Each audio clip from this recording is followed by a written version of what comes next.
بزم شاہ کونین چینل میں آپ کو خوش آمدید کہتے ہیں۔ امید کرتا ہوں آپ احباب خیریت سے ہوں گے۔ اگر ابھی تک ہمارا چینل سبسکرائب نہیں کیا تو پہلے چینل کو سبسکرائب کر دیں، بیل آئیکن کو پریس کر دیں تاکہ ہماری آنے والی تمام ویڈیوز کا نوٹیفیکیشن آپ کو بآسانی مل سکے۔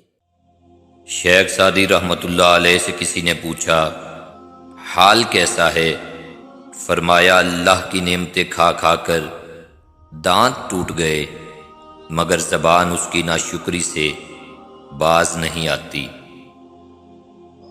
کسی کو اتنا پیار دو کہ گنجائش نہ چھوڑو، اگر وہ پھر بھی تمہارا نہ بن سکے تو اسے چھوڑ دو، کیونکہ وہ محبت کا طلبگار نہیں بلکہ وہ ضرورت کا پجاری ہے۔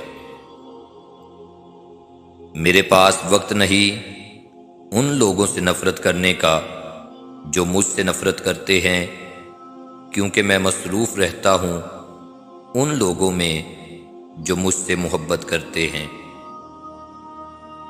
اگر خدا اس چیز کا خیال تمہارے دل سے نکال رہا ہے جسے تم چاہتے ہو تو جان لو کہ دعا قبول ہو چکی، یہ ذرا سی دیری تو ملاقات کا بہانہ ہے۔ تعریف کرنا اور کروانا بھی ایک قسم کا شرک کی مانند ہے، کیونکہ سب تعریفوں کا مالک اللہ ہے اور سب تعریفیں اس کے لیے ہیں۔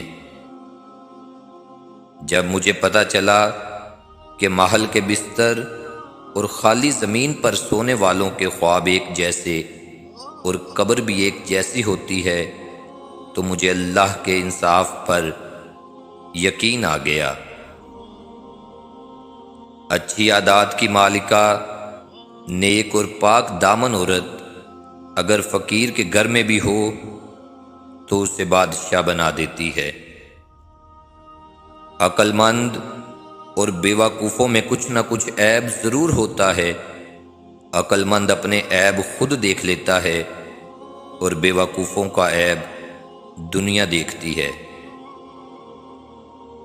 عاجزی میں کامیابی، تکبر میں ناکامی، سچ میں خوشی، جھوٹ میں پریشانی، صبر میں برکت، غصے میں نقصان، گناہ میں بیماری اور استغفار میں شفا ہے۔